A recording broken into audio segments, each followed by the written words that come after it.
Hello mga mi, kamusta naman kayo? Magandang araw sa inyo. Malaking project nga yung gagawin natin mga mi. Hindi siya malaki as in literal na malaki mga mi. Hindi, challenging siya para sa akin bilang ako ay hindi naman ganun kagaling na baker. Syempre, first challenge is yung malayo yung pagdideliveran ng cake or malayo yung pupuntahan ng ating cake mga mi. Ibabiyahe siya na medyo malayo. Pangalawa is meron siyang fondant topper. Syempre, hindi pa ako ganun kagaling mag-fondant. At saka yung fondant ko mga mi ay gawa ko lang din po. Kaya medyo alanganin ako. Pero anyway, na-test naman na yon sa mga ilang beses ng pagbiyahe ng fondant natin. Matibay naman siya. So, walang lumusaw o humulas sa cake natin. Ayan. And then, medyo naisip ko kasi chocolate moist parehas yung up and bottom part ng ating cake. Kaya, kailangan medyo matibay. So, nakita nyo kanina nilagyan ko siya ng ganache.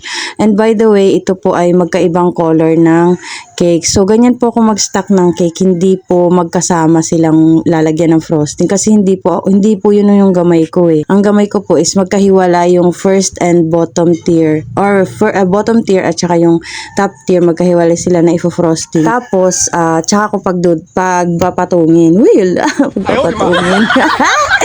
Ano na naman naiisip mo, Mi? Ang aga-aga ha. Ayan. So, ayan, malapit na tayo mag-finishing touch sa ating cake, mga mamshi ko. Yung pong mga ilalagay nating details is fondant po yun mga mi. Tapos, ayan po, nagmano-mano tayo ng ganyan dahil ito ang ating mga tagahugas ay nawala yung ating marker nung ganyan, yung mga XX na yan. So, ayan mga mi, to secure our fondant is nilagyan po natin siya ng toothpick. Ayan, actually stick sana ilalagay ko, kaya lang baka masobrahan naman, mabugbog yung cake natin sa tuso kasi icing lang to, 'di ba?